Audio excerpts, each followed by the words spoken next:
It's almost impossible to not have racist people on a reality television show. We always get so infuriated, like, how could they not catch this person? I mean, they're like attempted murderers who slip through. So, like, right. I mean, yeah. Jeez. That's or who slip through. I don't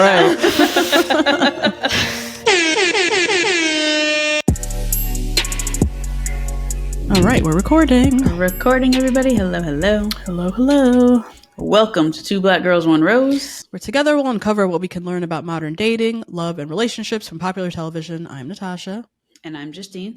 And today we are going to be joined by a very special guest. Mm-hmm. You may have seen her quoted in the New York Times, Wall Street Journal, The Economist, The Atlantic, Washington Post, Rolling Stone. Everywhere, yep. Or maybe you remember her from Shiny Happy People, that Duggar documentary on Prime. Shit! That's on my list. Oh, it's so good. Yeah. She was also one of the experts in The Dark Side of Reality TV, that series on Vice. Mm-hmm. She is the preeminent voice on reality TV's impact on our attitudes around race, gender, class, and sexuality. Danielle Lindemann, she's a professor of sociology at Lehigh University and a visiting professor of distinguished teaching in gender and sexuality studies at Princeton. Danielle is also the author of True Story, What Reality TV Says About Us. You think we eat, breathe, sleep reality television? Yeah. This woman, she does this. She studies this for a living, and she explores through scholarly research how reality TV uniquely reflects our everyday experiences and social topography back to us. We are so excited to have Danielle on the show. Mm-hmm. She is going to help us make sense of this recent season of Love Island USA, why it was so unprecedented and felt such, and also this fandom, what's going on in this Love Island fandom. Yeah, we had great conversation about fandoms. Definitely. Standoms. What the fuck is going on with the Bachelor franchise? Yeah. That's a long-standing question. Very much so. We're all trying to figure it out. Casting, all these casting scandals that keep happening on pretty much every reality show. And if popular television is in fact teaching us anything about modern dating, love, relationships, life, whatever. So we're excited to dive into that conversation with Danielle. Before we get into that, we do have a little bit of news to get into. Love Island news. First, Nicolandra is back, so we have updates there. So exciting. So exciting. So we'll talk about that. And also, oh my God, this Janae and Kenny thing took this is dark twist. This is indeed worse than she said. Worse than we thought, as she said. Yep. So much worse than all the theories that were floating around about him cheating and this, that, and the third. Yep. So yeah, there's so much more to update there. I know we just talked about this 2 days ago, but we have more. So we're going to talk some more Janae and Kenny and that crazy breakup. If you want to listen to our pre-show, if you want to watch us on video, if you want to listen to this episode without ads, if you want to join us for Two Black Girls Watch the Dallas Cowboys Cheerleaders Season 2. Oh my God. The ladies we're almost done. They're in the Bahamas. Shandi's going through it. Oh, no. Yeah. It's getting dark. But Jada, Hope and Jada. Yes. For helping our little angel babies through. To getting paid finally, Jesus. If you want to watch with us, head to patreon.com/2 Black Girls 1 Rose. You can try out a 7-day free trial as well. And shout out to the Rose Garden. Love you guys. Let's dive into this interview with Danielle. Let's do it. Okay, we are super excited to have Danielle Lindemann with us today, professor of sociology at Lehigh University and visiting professor of distinguished teaching in gender and sexuality studies at Princeton University. Danielle is the author of True Story, What Reality TV Says About Us, a sociological study of reality TV that explores its rise as a culture-dominating medium and what the genre reveals about our attitudes towards race, gender, class, and sexuality. We're so excited to have you here. Danielle, welcome to the show. I'm so excited to be here. Of course. Okay, so I said we gotta just get in because we have so much we want to talk to you about. You're the woman we want to talk to. I'm excited. Particularly coming off of Love Island USA and just what a season that was. But first, people often refer to reality TV as a guilty pleasure, right? Or a trash TV. And there's definitely some shows that are trashier than others. I used to be a big fan of Love After Lockup. Pretty trashy. Great show, though. However, so many of us are watching reality TV. I feel like when Love is Blind is on TV, it feels like everyone is watching or at least knows what's going on. And us here on this call, we're in the industry, so we know better than anyone that reality TV has sparked some very important conversations, has given exposure to communities or people who otherwise wouldn't be represented. I'm definitely thinking about Pedro Zamora from season 1 of The Real World, one of the first openly gay men with AIDS to be portrayed on television. Yet still in 2025, the PR for reality TVs just still feels so bad. Like we're still calling it trash. What is that about? Oh, yeah, that's a great question. Why are people still referring to it as a guilty pleasure, right? Mm-hmm. I mean, especially in the United States, right, we have this kind of like Protestant work ethic where like everything we do needs to somehow be like educational or useful, right? And a lot of people don't see reality TV as being useful or educational, although I would argue that it is, right, for some of the same reasons that you just said. But at the same time, I mean, there are a lot of things in our culture that like aren't necessarily educational or useful and are just recreational, and we don't call them guilty pleasure, right? Like watching sports. I mean, a lot of people wouldn't say that like I watch the Super Bowl and it's my guilty pleasure, right? Or I follow the Dallas Cowboys. That's a sports team, right? I don't know. And it's my guilty pleasure. I only know that because of reality TV. Right. And I think there's so many reasons for that. I think one of them is that, reality TV is very like feminine coded, right? It tends to be more often women on the screen. It tends to be more often women watching, right? And we love to devalue cultural products that are associated with like women and femininity. So if we look at something that like women are tuning into more than men, people are apt to say, oh, that's just a guilty pleasure, right? That doesn't really like have any value or have any merit. Yeah. That's been our sneaky suspicion. We've always said, men go to the bars, watch TV or watch sports, and that's just like such a widely accepted thing for them. And then we are now going to watch parties and, creating our own little community around watching TV. And, men have a lot of things to say about it, or it's seen as like, I just saw a New York Times article about just like watch parties during Love Island. It's like this whole thing. It's like, men have been going to sports bars watching sports and no one's talking about it being guilty, or it's like this wild thing that they're doing. So the funny thing is that men are now watching. I think that article is about how now men are now watching Love Island, right? Oh, so now it's getting all this traction because now men are watching it. They've discovered it. They're like Christopher Columbusing reality television. So They've annoying. Discovered it. Yeah, exactly. Okay, so we are very curious as people who also live, eat, breathe, and study reality television. We keep some things that are very, very sacred for ourselves, mainly RuPaul's Drag Race. What shows do you watch for fun? And like, how do you even watch reality TV now in general? Oh, when you say keep sacred, you mean just watch that for fun and don't try to analyze it. I mean, I think it's an occupational hazard as a sociologist. I'm probably going to analyze anything that I watch. Oh, what do I just watch for fun? Okay, so one show that would say comes close to that, although I do talk about it in my book, so maybe I analyzed it a little bit, is it's not on anymore, but Nailed It. Have you seen that show? Nailed It? Yeah. That was on Netflix? Yeah, right? And it's just like, you don't think too deeply about that show, right? It's just like terrible bakers making terrible creations, and everyone's just like laughing along about their failures. I used to watch it with my daughter, and it's just very like, you can just like accept it on the level of surface. And then like, I'm sure you could do like a deep dive into like, the nuances of like race and gender and class and like everything that's happening in that show. But that's a good show just to kind of like let wash over you. Yeah. Baking shows are good for that. Great British Bake Off, like a lot of, even like MasterChef Kids is like a good one for that. It's always really nice. Like it's always a nice watch. Do you have a favorite reality television show? So for years I said RuPaul's Drag Race. I mean, that always has a special place in my heart, especially as someone who studies, again, like gender and sexuality, right? There's like so much there, but also it's just a hilarious, amazing show. And I love that RuPaul is so kind of keyed in to kind of the history of media and the history of reality shows and is consciously drawing on those tropes. So that I also love The Traitors. I've gotten really into The Traitors in recent years, right? And that's kind of another one that's just like so absurd at face value that you just like, you have to tune in. Yeah.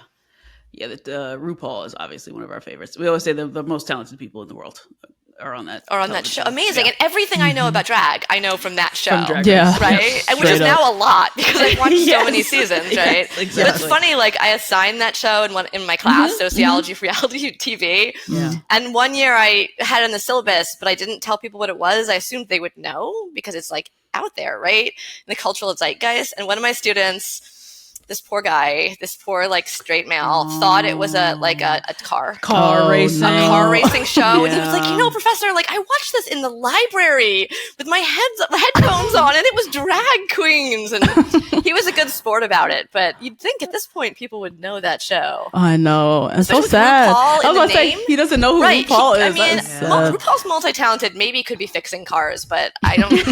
Yeah, he does on TikTok. Actually, I would watch that. Yeah. Oh, does he? He teaches you how to park. He does all kinds of stuff with cars. Amazing. On TikTok. What can he do? What can he do? Quick other question that I'm really curious. Have you ever been asked to consult on a reality television show? Consult on a reality television show? No, I haven't. What? Been asked to consult on. Oh my God, that's we crazy. said behind the scenes, we were like, she would be one of our first calls if we were. Oh, really? Thank you. Show. Yeah. Yeah. So it's interesting because I get a lot of, like when I go on podcasts and stuff, I get a lot of questions about like the inner workings of reality shows, which is actually, I don't know that much about because I study it, right? Like I study it as text, like as a sociological text. And I mean, over the years, I've come to know like some of the inner workings of it just from like being in these spaces, but that's not like my main deal. So that's funny. No, I would love to consult for reality TV. Yeah. Which show would you like to be a part of? Oh my gosh. What show? Like help. I mean, right? Because like Drag Race doesn't really need that much like help. No, they don't need me. They don't. I would just gum up the works. I would ruin it. I mean, Traitors would be amazing, especially if I got to go to that castle and hang out with Alan Cumming. Yeah, Yes. I mean, I would pay them. Right? Yeah. That would be awesome. So, yeah, we want to talk Love Island USA a little bit. Yes. So, this past season, season 7, was unprecedented for so many different reasons. I think one thing that stood out the most for a lot of us was the kind of hyper awareness of the cast and the show feeling a little less like Love Island, a little bit more like Survivor, felt more cutthroat. I think this cast being hyper aware of the success of season 6 also contributed to this. But I'm just curious from your perspective, watching the season, why did this season feel so light on love and heavy on strategy? That's such a good question. I mean, I think a lot of people are trying to answer that, right? I mean, I think partly it probably has to do with the like intense success of the prior season, right? So it had big shoes to fill. I don't know. Maybe the issue lies in the casting, right? And that's really like a peril with any reality TV show now where, basically you're casting people who want to be on reality TV, right? Or people who, you're not casting, maybe people who are looking for love. But for the most part, people who are looking for Instagram followers, right? So, when you're in that like influencer, like Instagram cycle, at a certain point, this is what's going to happen. So it wasn't like, it's not like shocking to me that it came across that kind of survivory way where it's like, and I think we see that with Bachelor in Paradise too, right? Where it's like, okay, this is what I have to do for the show. So like, I'm going to like pair up with you, even though we can't even like pretend to fake it for like 5 minutes. Yeah. Right. So, what do you think? Like, what do you think was it seemed like had that kind of cutthroat vibe? Because I agree. Yeah, I do think, casting in this new world of social media fame, I just don't even know how they're going to be able to like get around this anymore with casting people who are quote unquote there for the right reasons, right? Genuine, looking for love, particularly in a show like Love Island where there's so much at stake. It's not just love, it's also money. It's also, you can end the season with literally 1 million Instagram followers. And so, yeah, I think the success of last season also not even in the background, in the forefront of everybody's mind, you could feel the heavy-handedness of everyone kind of like trying to produce themselves, edit themselves, trying to, make something of their character on the show. So, yeah, it felt very light on the love because there's so much else at stake. Yeah. Speaking of, as I was prepping for this interview, I realized how much competition shows and surveillance like reality shows were separated when Natasha and I were growing up. We're both 35. We had the Big Brother, Survivor, and The Bachelor, all competition reality. And then we had The Real World, Jersey Shore, Teen Mom, that were all shows about like deep levels of friendship and family, and not necessarily about elimination and voting and strategy. And Love Island combined all of those into one concept. It's including a voting element for anyone of any age, right? It's like you can be anyone and vote for anyone on Love Island. In this new reality TV space, because attention is so expensive and the prize is so hefty, the contestants have so many goals, right? Not come off mean. They also have to win the prize. They also have to be in love. How do contestants kind of like manage themselves and this image with this many goals in mind? I don't know. I don't know the answer to that one, right? That's interesting. So you don't, because you mentioned The Bachelor is sort of a competition show, not sort of a docu competition. Like, I feel like maybe The Bachelor sort of evolved to become both, right? Yeah. Like, I think it evolved. Yeah. But then that goes with the whole that what we talked about, right? That multi-platform aspect of reality TV, where it's like the social media aspect is like totally integrated into it now, where now they're performing not just for the show, but they're performing for the intended followers that they hope to garner from the show and the followers that they already have. Yeah, that is an interesting point, that the two types are sort of really more intertwined now than they were before. Yeah, we even to some extent see it on Drag Race. We see it with Mistress Isabel Brooks. Yeah. Who was very unlikable, but was a character and played a character into her strategy offline versus what she would actually do in the competition. If she was just herself, or I feel like Drag Race in the earlier seasons used to be a lot more cutthroat than it is now. It's a lot more friendly sister than it used to be. That's interesting. I think so, right? Yeah, and it's interesting because then you have to think about what the real prize is there in that show, right? And is it winning, or is it getting the exposure from being on the show? Yeah, maybe they are there to make friends. Maybe this RuPaul's best friend race, after all. Yeah. Love Island this season was really interesting. Just you could see the incentive of love was almost at the bottom. Yeah. In a show called Love Island, it was, we're gonna get money, we gotta get likability. You saw it even with when it was revealed that Amaya was everyone's favorite, all the guys saddling up to her. It just became so clear what the true incentives were. But on Love Island, there's so many. So the contestants feel not even just the contestants, but the audience, we're almost confused. We talked a lot on our show about Jeremiah's dumping. It just seems so odd that he was voted off because he found a connection. That's confusing, because isn't that the whole point of the show? But yeah, Love Island's just trying to accomplish so many things at once that as an audience, we don't even know what we're voting for anymore. Who am I supposed to root for? What is even happening? Yeah. Now, last season on Love Island, we had PPG, and this focus on this beautiful sisterhood between Serena, Janae, and Leah. And this season, you saw a lot of attempts by the women to cement themselves as girls' girl. There's so much talk around being a girl's girl. Now, when we look in the real world, what's happening now among women, it feels to us like women are more divided than ever on what it means to be a woman. We have the whole trad wife community kind of taken off. We have the manosphere doing a lot of stuff. We have radical feminism, quote unquote, happening. We also have Donald Trump, a full-on rapist, as our president that a lot of women voted for. But then on reality TV, we're seeing this pattern on Love Island, on Love is Blind, on so many shows, this pattern of women wanting to be perceived as a girl's girl. What do we make of this? Yeah, I think that's interesting, right? And it's they'll keep saying it, right? Even if they're not behaving in a way that actually aligns with that. Just just so they might as well be just looking at the camera and say just so you know, America, I'm a girl's girl.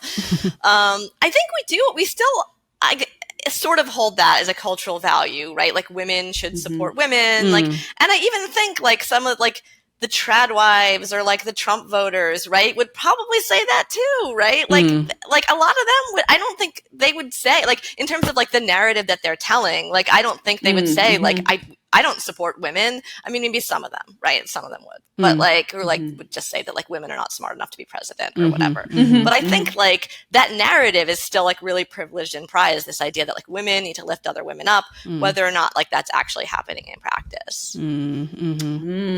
Why do you think why do you think that narrative is so like salient on reality TV, that like, I'm a girl's girl? Because we see that across, like we see that in Real Housewives too. Yes. A lot of contexts where they're not behaving in a way that like is really resonant with that. Yeah. We think it's consumer based and capitalism based. It's a lot easier to sell to an all-female audience on Instagram, on TikTok, etc., than it is to have even a split audience. Oh, 100%. That Women totally have makes sense. so much more spending power, right? Yeah, and you're not going to buy lipstick from someone who's not a girl's girl. Exactly. Yes. So coming off like that is really lucrative. Yeah. And having like little like collabs and stuff like that. I don't know. You can sell whatever. Like, women are they have so much spending power in this country. So yeah, and reality TV has like historically been such a venue for capitalism, just like an engine for capitalism, right? Like, even going back to, like, you mentioned The Real World, right? Like, even in those early days of The Real World, it was still like they would play a song and then they would say like what the song was, so that you could go buy like the tape or the single, CD, the single, the iTunes you single. could go to like, I don't know, the music store and buy the CD of the song that was playing on the show, right? Like, capitalism was embedded in it from day one, and it's like at a hyper level now, right? Damn, I forgot about that. That's so true. I forgot about that too. Yeah, it is really interwoven. Even back when we paid for music. So. Back when we paid for music, and even if I think about like Laguna Beach, even before there was social media, just like the influence that those characters had on us. I mean, it's not a reality dating show, but you know, we always joke about Elsie and her like scarves, her summer scarves. Like, we were all wearing the summer scarves, just like the influence that those women had. And now in a world where it's just like there's so much more hyper awareness of their influence, because they literally can like monetize it themselves, and they could see the numbers of their influence, that it behooves all women going on these shows to like come off as a girl's girl. No matter where you align politically, it doesn't matter. It's in your interest to like be, you know, aligned with the I support women, you know, narrative, regardless.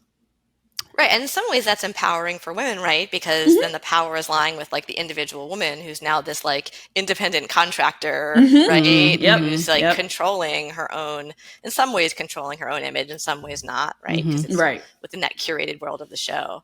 Yeah. It's interesting too in this season. There, of course, the girls girl thing, but then also among the audience, it was like us assessing like assessing how good of a girl's girl is she, but also like us hyper aware. I saw a lot of commentary. I think even we talked about it with Alandria, Shelley, and Sierra. Like, Sierra trying to like wiggle in to create like the next PPG, and us even like critiquing the genuinity of like their relationship. It's just interesting, just like the hyper fixation on like who's a genuine girl's girl versus who's not, and just everyone trying to own that term and kind of like own like the assessments of like, is it real or not type of thing.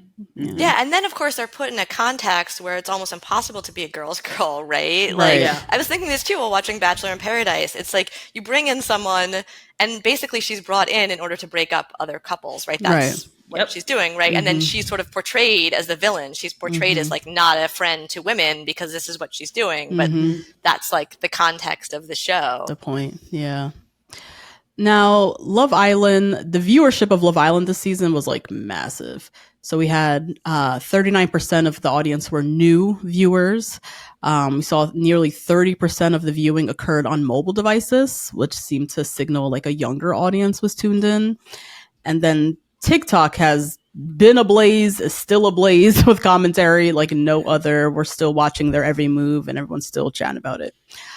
I personally believe Huda's very early crash out in the first few episodes and her, you know, toxic behavior of Jeremiah, that coupled with the huge TikTok coverage of those events, I believe is what helps usher in this huge uptick in the audience. How would you explain this massive viewership of this past season of Love Island? It's so hard to explain. I mean, I've been searching for an explanation too, right? I think you're probably onto something there with that, like, conflict, which always brings in viewers. I mean, part of it was like riding on the coattails of the season before, right? Which was immensely, but I think it was even more popular, right? Than season 6. Yeah, totally. Yeah.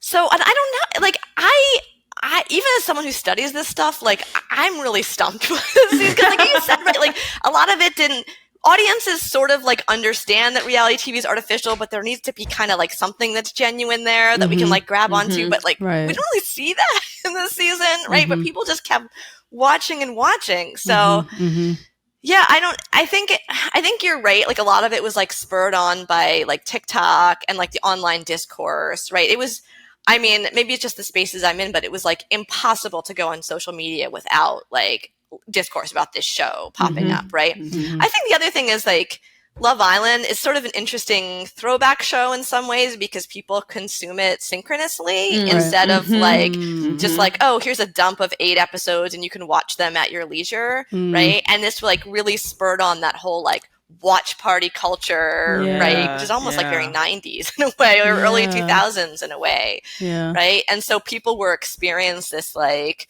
I don't know, this sort of like communal feeling around watching the show, which I think is like is an element of its popularity for sure. Yeah. Yeah, I would agree with that. There's very little on TV that we all watch together now. Right. And you have to, right? Because if you miss, right, and then you know when you go online tomorrow, you're going to see what happened. Exactly. So there's always spoilers. Yeah, you're out of the loop.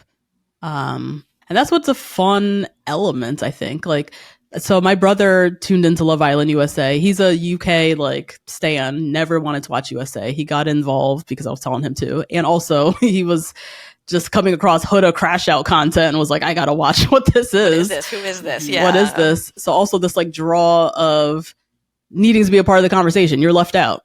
If you go on TikTok or go on Instagram, you're seeing them talk about something that you can not talk about if you're not watching it.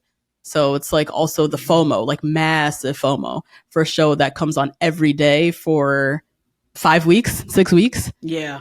You know? Every day. I mean, that's a massive time suck. Yeah.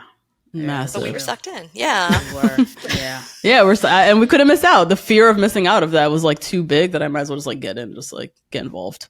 But it's still, you're right, like still so nuanced, right? Because at the same time, we're saying, well, this is a guilty pleasure. We shouldn't even really acknowledge that we watch this. Like, it's kind of like not okay to admit to it. If you're in a job interview and someone asks what you do in your spare time, probably not going to say watch Love Island. Depends on the job. Yeah. Right? I tell my students this. I was like, probably just don't say that. But at the same time, like, it's mass consumed, right? Like, so many of us are watching it. True. No shame in my game. Yeah, me either. And how does this shape the worldviews in the classroom? We're always really concerned about Gen Z and like how they view television, and you talk to them all the time when they come into your classroom. And what grades are you teaching currently, actually? So I'm this year I'm teaching at Princeton in gender and sexuality studies. So it's usually seniors. Okay. So they're like and 20, they're super 21. thoughtful about the media. It's a very selected group of students, right? But like they're super thoughtful about the media that they're consuming, right? Like they come in and we talk about like, oh, these are like historical stereotypes of Black femininity in the media, and they're like, yeah, we know all they're keyed into all of that already. So in that sense, like there's a little hope from Gen Z. Yeah. Okay. Good. At least at Princeton. We also, right? But like again, this is like a selected group. Right. I don't think I get a lot of Trump voters in my classes. Probably not. In gender and sexuality studies. True. So yeah, that's true. Well, speaking of Huda and toxic behavior, we've seen the Love Island audience demonstrate a new level of toxicity with their fandoms, right? We had Sierra's family had ICE called on them. Huda had CPS called on her. BuzzFeed's Knuckle Sandwich post-targeting Shelley. There were horrific George Floyd memes about Alandria. Jeremiah is being chased through the mall by 12-year-olds, and they're like harassing and screaming at him. I don't know if you saw that video. It was crazy. I didn't see that one. No. And on TikTok, people are recording whole dissertations about people's lives and paralleling these people's lives to their own life experience in ways that really give them no room for like any kind of faults, right? So what is happening to parasocial relationships, and how do we especially with younger people, how do we curb this with younger people and the use with like social media and everything?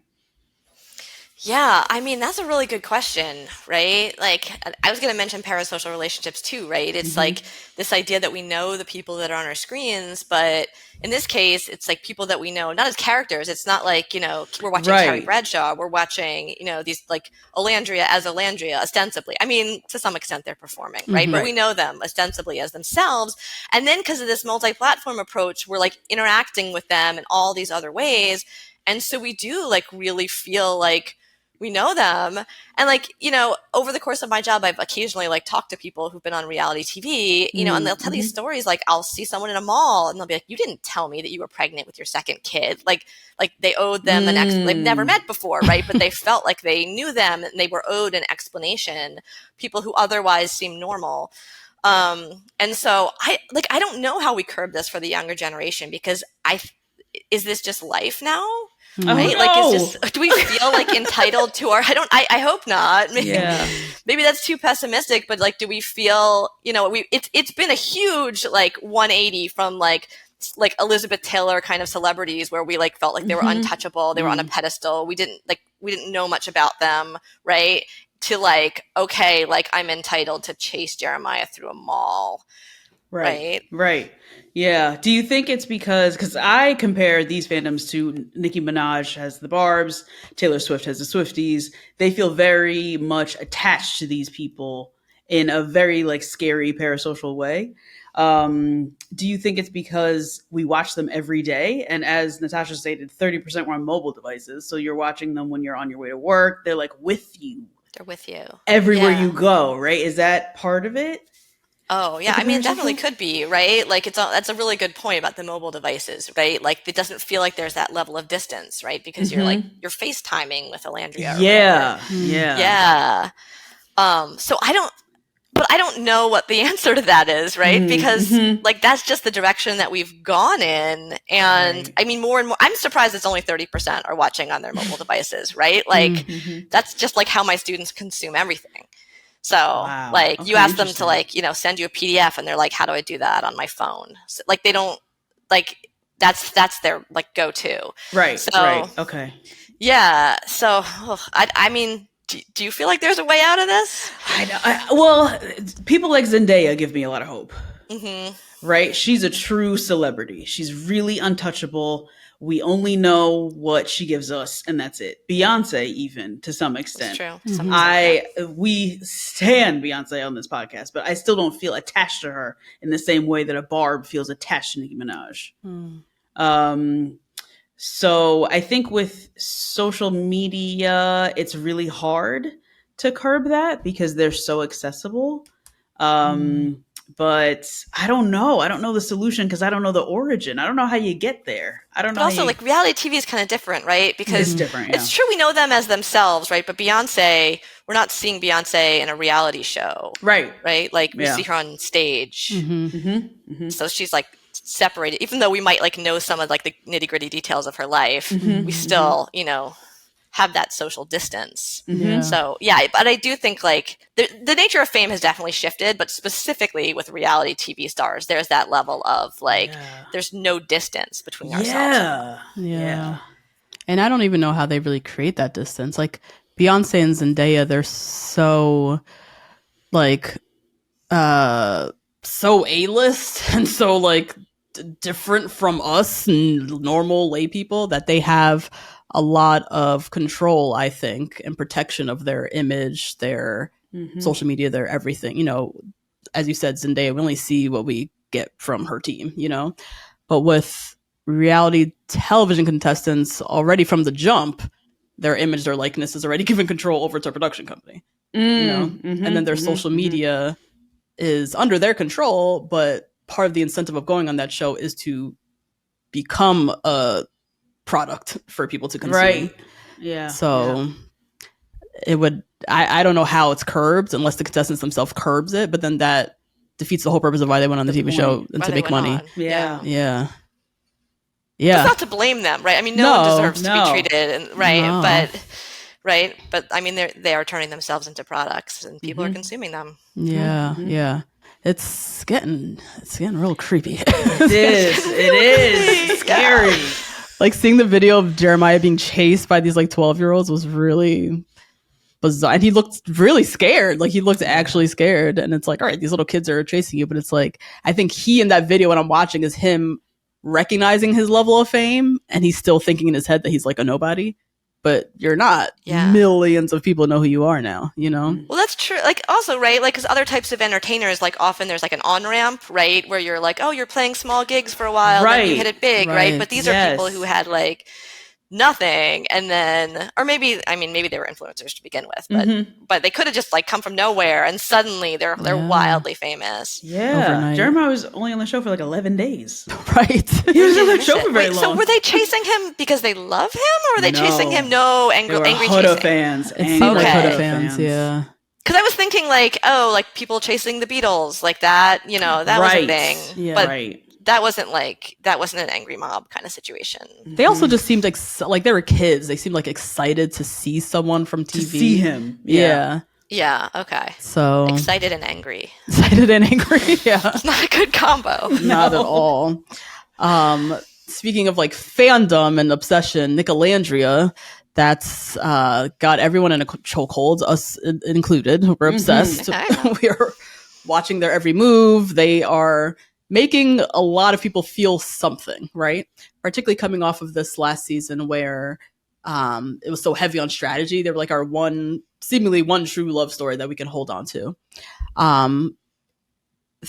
Speaking of Parasocial and just like being nervous, Nicolandria, they're so far up on a pedestal. It almost reminds me of Lauren and Cameron from Love is Blind. They're so beloved and they're like the one true couple, right? What happens when something like that up on a pedestal crashes and burns if they break up? Like, as a sociologist, what should we be concerned about as a society putting regular people on such pedestals? And regular people break up, they crash and burn, they cheat on each other, like things happen. But I don't know, like it is kind of a question about Parasocial. Like, how do we curb this, putting these people up on pedestals? Is that even something that we could do? I think that like a horse is already out of the barn. Like, I don't know how, again, like, I don't know how I've never used that metaphor before, but like, I think it's a thing, right? Like, I don't know how we curb that. I think also though, like, we have really short memory spans. So I think or attention spans. Okay. So I think like by the time it rolls around to another season, like, are people really going to be thinking about like Nicolandria? Maybe not. Yeah. Maybe. I mean, people still talk about like Trista and Ryan from like, you know, True. But I mean, maybe they'll still be rooting for them, but I don't think it's going to be like that because we're like right on the heels of the show right now. So like the obsession is like at its peak. Okay. Yeah, that's a good reminder. Our attention spans are very, very short. Yeah. I think the next thing is going to come along soon. It's going to come. Yeah, that makes sense. We'll have another couple to obsess over. And Nick and Alandria, if they break up, when they break up, whatever, it won't hurt as much as it would right now. Devastate us. As it would. Yes. So hard. So earlier you mentioned Real Housewives, and also earlier this year I read a paper on the Real Housewives suggesting that the franchise has redefined femininity. The way that a kept woman should act, the way that a boss babe should act, all still revolve around kind of patriarchal ideals, according to Real Housewives. What, if anything, have reality dating shows redefined? Because we've already seen people say that the Love Islandification of the dating world has happened, where people are exclusive with a girlfriend and boyfriend. Like, what has reality dating redefined? Yeah, that's a really good question. I mean, I think when it comes to like gender, especially, in a lot of ways, it hasn't redefined, right? It's just like duplicating like historical paradigms that already exist, right? Like you look at a show like The Bachelor, and it's like this increasingly like archaic model of like these women who are performing femininity in these this really like kind of like narrow way where they like have like, the long extensions and the faces full of makeup and nobody eats when they go on dates and right. And like men are performing masculinity in ways that's very like narrow and like traditional. Like one of the things that's interesting, and like I know you've talked about this a lot on your show about like reality TV and reality dating shows, is like the role of race.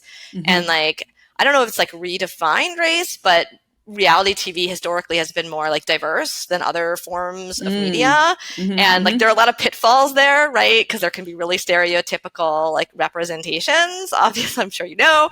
But at the same time, like the fact that we are like, you look at a show like Love Island and like there's like a lot of things that are like problematic racially about that show. But like you look at the first episode and it's like two Black women are like talking to each other and they're like the first people that you see in this episode. And I just like sat up and I was like, wow, like, and that should not be revolutionary, but like in a way, like even in 2025, right? Like in a way, like that is to see like two Black women be like the focus, to be like kind of like centered in that show for like an extended period of time. So I don't know if you want to call that revolutionary. I don't think it should be revolutionary, but like in some ways it still is. Yeah, no, it definitely still is. And I even question the motives of production entering in Shelley and Alandria first, because I just feel like it's on the heels of Janae and Serena. Yeah. Being so popular. I don't think it's genuine that they really wanted diversity. I don't think they're like, we want to decenter whiteness. No, like no. But they did like at the same time, right? They did. So like, and this is like this is like, for how long did it take to get a Black bachelorette, right? Like this is like a form of media that, even though in some ways it's been more diverse than other forms of media, right? Like still like really like centers whiteness in a lot of ways. Yeah. So. Yeah. Another thing we saw this season with Love Island, also unprecedented and I'm gonna say revolutionary, but just unprecedented, was Yulissa and Sierra. Oh my God. Within one season, we have two people with racist social media backgrounds and having to be kicked off the show. We see this on The Bachelor virtually every season. It's just a racism scandal after racism scandal. I'm not sure with Sierra how casting could have known about that Instagram story. So maybe they did do their due diligence. I don't really know. But from your research, looking at so many different shows, is there a foolproof way to better cast to avoid these things happening? Have you found a show that's like done casting well, or is this just the norm because we live in a country as built on racism as America that we're just always going to have Yulissa, we're going to have a Sierra, we're going to always going to have Yulissa, have these moments. There will always be Yulissa.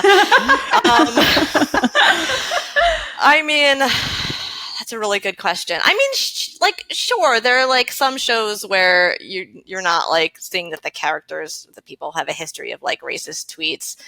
But I mean, do you feel like it's an oversight though? Or do you feel like, I don't know, you've kind of worked in this space, right? Like, do you feel like that it's truly when these things like pop up, like, is this truly an oversight? Or do you feel like, I mean, going back to like, for instance, like Rachel Lindsay's season of The Bachelorette, right? Like there was that guy on there who had like tweeted all that like racist nonsense. Like they didn't think to check his tweets. Right. Yeah. Right. Or is that just is that just like thrown in by production to like create these explosive, although it's interesting because there weren't explosive moments, right? That's the other thing about this season, right? Is like these two things happen, but unless you're following the show on these other platforms, like you have no idea what happened. Right? Like you have no idea. Ulysses just like left. We have no idea. Right? That's true. And so again, that speaks to like the multi-platform approach and why it's like so important that now it's a lot of work to watch reality TV show now. You have to like follow it on all these other platforms. So you're like, why is Yulissa gone? Yeah. The Sierra one kind of stumped me because in my head I'm like, I don't know how casting would have ever known. It was on her usage of this racial slur was on an Instagram story, like appeared and disappeared after 24 hours, right? Someone happened to screenshot it and then just like dropped it strategically, conveniently later.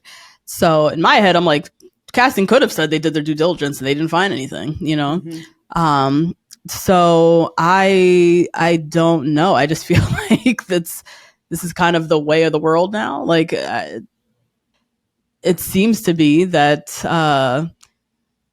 particularly in a show where you're casting young people are not the brightest. They're not cleaning up you might have told them to clean up their social media. They're not cleaning it up still. And it just seems like this is kind of how it's going to be. And I don't know. We've tried to come up with our own strategy of like a foolproof way to never cast a racist, but like I don't think I don't know if it's real. Many. Yeah. Yeah, but it's interesting, right? Like the way that this season has like opened up like a discourse. I mean, I guess it already existed about like race and race, like especially like the incident with Sierra, right? Like there was a whole discourse about like whether that word was even a slur, which is like was like a wild discourse to me. What? Yeah, no, it was like a whole people were like defending it, saying like that's not, and like that's not. I didn't know. So how could they? Yeah, it was a whole thing. Yeah, but it was like and it was like people who seem to genuinely believe like that this word is not a slur. So in that sense, like maybe reality TV can be a tool for greater social understanding. Yeah. If only like people are being exposed to like conversations like this. Right. Yeah. Because it's almost impossible to not have racist people on a reality television show. I think there's just too That's many. what it seems like these days. Yeah. Like, but as an audience, we always get so infuriated. Like, how could they not catch this person? How but did it's that like slip through? it's gonna. They're always slipping through. Because I mean, they're like attempted it. murderers who slip through. So like, Right. I mean, yeah. Jeez. That's Who Chris slip Soules. through? I don't know. So speaking of racism, I want to talk about the Bachelor franchise. Oh yeah. So the Bachelor, the franchise itself is like definitely going through something right now, right? We have this massive revamp to Bachelor in Paradise. We're recapping right now. We're personally loving the revamp. We love the work and the different things that they've done to the show. However, the premiere saw 1.8 million viewers. This is the lowest viewership of any Paradise premiere to date. So they've infused a lot of money into it. They've put some effort into changing it up. Still nobody's watching it. Last season of The Bachelorette was canceled. The last season of The Bachelor, we had Grant. Him and Juliana broke up 2.5 seconds later. Before that, we had Jen Tran. A horrible ending for her. The franchise, as we said, has been marred by racism scandals. What does the Bachelor franchise, which is kind of like the foundation, right? The pioneer of like reality dating television. What does the franchise have to do to survive in this world of Love Island, Love is Blind? You know, where there's so much to watch now and still the same few eyeballs to gather. What can the franchise do to survive in this world? Yeah, that's a really good question. I think so. Like for one thing, I mean, you had mentioned Bachelor in Paradise to me, and I was like, oh, I haven't seen any episodes this season, right? Like I didn't. I think I was aware that it was back on, but right, like it's not like up there at the top of the social media feeds, right? Yeah. So probably because nobody's watching, Right. like you said. I don't know. They're trying, right? Like they're like giving them nicer accommodations and like splashier like cinematography. And I don't know, like I feel like I want to say like some people just won't watch it because it is diverse, right? Like again, we like live in a racist country, but a lot of people watched Love Island, so I don't know. Like, I mean, do you feel like there's a way that The Bachelor could be revamped? The whole franchise could be revamped and gain back its following? Or maybe it's just been around for so long, right? Yeah. I think they have a lot of diehards, A lot of diehards. I think one thing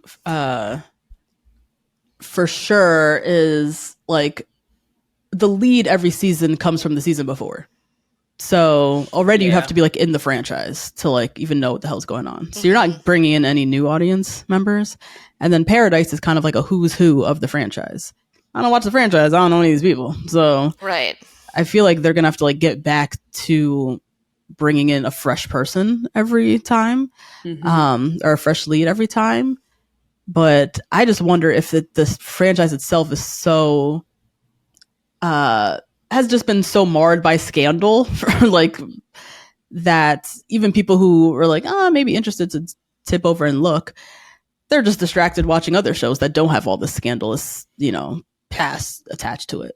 And they'll never get those eyeballs. They'll just never get those people, no matter how splashy the cinematography looks, or if they bring in, they would have to literally bring in like, I don't even know, like Justin Bieber. Oh, he's married, but somebody like a celebrity, a real celebrity, a real single celebrity to actually draw in people. And I think without doing that, I don't know how they compete with Love Island, Love is Blind, like ever. I don't know. That's interesting. Why haven't they done the Celebrity Bachelor? I mean, they could find like a Z-list celebrity who'd be willing to do it, I'm sure. Yeah. It might not be worth it because they think no one's watching. And I think part of that too is the streaming service that ABC is associated with, which is Hulu. And Hulu is very serious about the logins and very serious about who watches what. And I think like we count for Peacock the streaming and just the amount of time somebody pressed play. With Bachelor, we count how many people sat and watched on Monday nights at 8. That's a very different number. Yeah. Right? And so we're even seeing it with Housewives. There's like way less people watching Housewives Tuesday night at 8. There's a lot more people watching it the next day on Peacock with the 60-second commercial, right? Including me, yeah. Yeah. Right. Yep. So I think the streaming, if they were associated with a different streaming network that had like more flexibility with who logs in and when, they could probably see a lot more eyeballs and a lot more numbers, but they don't because Hulu is so strict. Oh, that's fascinating. That's what I would think from a technical perspective. Yeah, totally. And I think because even like the way that people have watched, I mean, see with my students too, right? Like when I first started teaching, like 2010, right? Students would say, yeah, we get together every like Monday night or whenever it was on. We have a bachelor, we have a watch parties, right? And like everyone was watching it, right? And now it's like, well, like I'll catch it, like maybe like when the season's over, maybe I'll like binge them all, or I'll watch it if I'm home and my mom wants to watch. That's what I hear now. I watch it with my mom, which makes me feel super young, right? But yeah. So I think it's like, and the way that they really haven't, sounds like they really haven't caught up with like the way that people are consuming media. Consuming it. Yeah. Which is why I don't Golden think, is so good. like, I mean, you asked me like what they could do, but like, what are they trying to do? I'm confused. So do they think bringing in the Goldens is that gonna like help us like grab the brass ring of ratings? I don't like what is happening there? Maybe in the way they count them. I think the 'cause people who watch The Golden Bachelor, the old people sit down and watch TV every Monday night at 8. That's a data point for your theory. Yeah, totally. Yeah. Yes, because the old people might be having them watch, but are the old people watching The Goldens? I mean, my mom's obsessed. Yeah, I feel like my aunts and my mom are watching it. Yeah. Okay. And we've seen offshoots of Golden, right? Because honestly, The Bachelor kind of pioneered this with like an older dating show, especially this age group, 60 plus, like senior citizens dating on TV. Then we saw, oh my gosh, I forget what Michelle Obama's show was called on Netflix, but we saw Later Daters. Later Daters. Yeah. We saw Love Hotel on Bravo. Love Hotel, We saw a bunch of these shows coming out and be like, oh wait, you guys like old people? Hold on, let's get some old people. So we saw a pattern coming out, and so they did create that. So I will give them that when it comes to innovation. I've been saying that for years that we need more old people on reality TV. Like, honestly, my mother-in-law lives in a retirement home, and like the stories that she tells, it's like high school, but nobody has any inhibitions. They DGAF. It's amazing. Although you're almost certainly going to get racists there. So that's tough. How you filter out for that. But But so do you think that's what happened with this season of Bachelor in Paradise? That they were just like, okay, we'll throw like some old people to the wall and see if that sticks, like in terms of ratings? Well, I think they did stick. Yeah. Last year's Golden Bachelor and Bachelorette did very, very well for the whole franchise, and I think it revived the whole thing. And I think it just doesn't seem to make sense, like narratively in this context. I should just let it wash over me. I shouldn't try to make sense of it. I do think if they have any hope in bringing in new people, it is the Goldens. You know? So I think that could maybe be also part of their strategy is like, okay, nobody, for thinking about new audiences, they might not know who Jonathan is, Kat is, or whatever. But these Golden folks are new enough, and there's not much of like a fan base attached to them yet that we can maybe just bring in some new people just so they can, dip into the novelty of watching old people date. So, and they don't have that same kind of like savvy awareness that the younger people do. I mean, you were saying earlier, like, where are you going to find people who aren't just, I mean, I'm sure they're out there, like, get followers or whatever, right? But it's like, they don't seem to have that same kind of savvy that the younger people do. Yeah, definitely. Totally. Well, I would want to talk about really quickly as we end about men. So now it's no secret that now you can go on reality TV and you can gain massive fame and fortune, right? But because of this, we've seen some really slimy, nasty men slip through the cracks and make it on these shows. Notably, Tyler, who had secret sperm donor kids on Love is Blind. We have Kenny from Love Island, who's just been exposed for being racist and faking in a relationship with a black woman for over a year. Married at First Sight is marred with these men, and I don't know even why they come on because there's no fame attached to that show. But they're usually diabolical, narcissistic, terrible.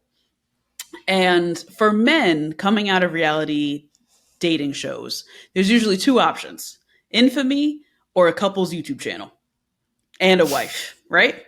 So, and for women, there's just endless possibilities. We see even now with Huda, who came out of a love reality dating competition show, single, she has endless possibilities for her career. If you're the villain or if you came out with a man. But what's in it for men?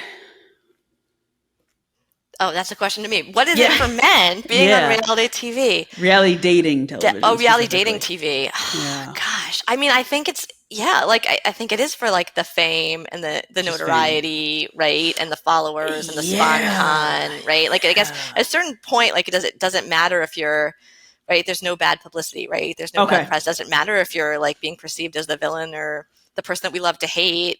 Right. Like, I mean, maybe some of them are still going on it for true love.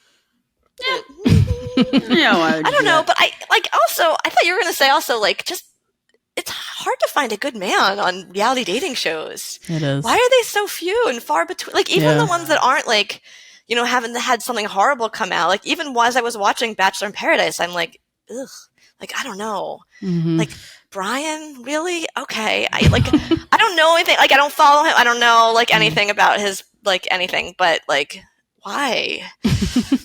That's not my opinion as like a researcher. That's just like my personal like. Yeah, ugh. I think the way we look at it is a reflection of what's happening. So it just seems like this is what is happening with men across the country. I think, or maybe it's just that like the nice ones and the good ones just like wouldn't be on reality. Wouldn't be on TV. That's also true. Yeah. But that's true. We never include the people who just want to be on TV. I never think about those people existing, but they do, and they all sign up for television. Yeah, I try to keep that in the back of my mind watching TV all the time. Like every person we watch on any of these shows, part of them wants to be on television. Part of them wants, even I love Alandria Down. She also went on Love Island. Like she also wants some of this. There's no shame in that game. Not at all. Yeah. But it's like we forget that part, but that's like also a huge part of like all these people's motivations, good or bad. Whether the person is good or bad, it's a pattern for each of them. Yeah. When you're in the classroom and when you're discussing some of these issues relating to, socio-political issues to reality television, what, especially in the last year, this last election year and everything, has been the biggest concerns among your students? Oh my gosh. When watch these shows. In this past election year. Mm-hmm. Yeah, it's interesting, right? Because you'd think it's like, oh, it's a light and fluffy class, like sociology of reality TV. But I mean, like the day after the election, I taught and I had students come in my class and they were like in tears, right? Like it was a really weighty class and we just kind of like held space for everyone to talk about like how they were feeling. So it's like, I think the concerns that people have about like what's going on in the United States right now, like it may seem like very divorced from the world of reality TV, right? Mm-hmm. Like we say it's a guilty pleasure. We watch it to escape, right? We watch it not to think about politics, right? It's very intentionally like a space apart from politics, right? Like nobody on Bachelor in Paradise is talking about like their opinions about gun control or abortion, right? Like at the same time, right? Like it's infused with the political, right? It's infused with like issues of like gender, race, and class. And so I think almost all of the issues that we're dealing with as a country right now are also like reflected in the world of reality TV, if that makes any sense. Yeah. Yeah, it does. It does. That's something too we always say could be better with The Bachelor. They could not save all those conversations for Fantasy Suite when there's no cameras. Yeah. They can put some of those conversations on camera. Yeah. Yeah. That gets back to our last question. What could they do different in that franchise? That could be it. Yep. Well, yeah. I mean, it's like they want to create this like space where like social inequalities don't exist, right? And they're like trying in a way, right? But at the same time, right, then you have, or, you know, going back to Love Island, right? Then you have people getting kicked off, but no one's told why they're getting kicked off, right? No one's having that conversation on the show about like the reasons why they got kicked off that like play into these like broader issues of inequality. So it's at the same time, the show is like, in some ways, like trying to like be inclusive, but like not doing it fully, right? Like not really actually like engaging in any of these debates that are important. Right. Yeah, and you can feel them like teetering on that edge, and it's frustrating. Really frustrating, yeah. Yeah. Danielle, thank you so much for joining us. This was a great conversation. Allow us to just pick your brain a little bit. True story, what reality TV says about us. If you love this conversation, go out and get Danielle's book. And where can people find you? How can they follow along with Do you want to be found? Do you want to be found? Yeah, I don't know. You're not a contestant we're interviewing. You're like a real person. So yeah. You can find me on, I guess I'm still there on X, Twitter, whatever. DJ at DJ Lindy, DJLINDEE, or I'm on Instagram at Danielle.Lindemann, or www.daniellelindemann.com, or just Google me. Great. I love that. I love that ending. Just Google me. Google me. Love it. Google me. All right. Wasn't that a song? Like sure was. By Tiana Taylor. Yep. Oh, yeah. Nice. Oh, thanks for having me on. It was so fun. Of course. Thank you. And guys, we'll be back next week. Thanks. Sure will. Bye.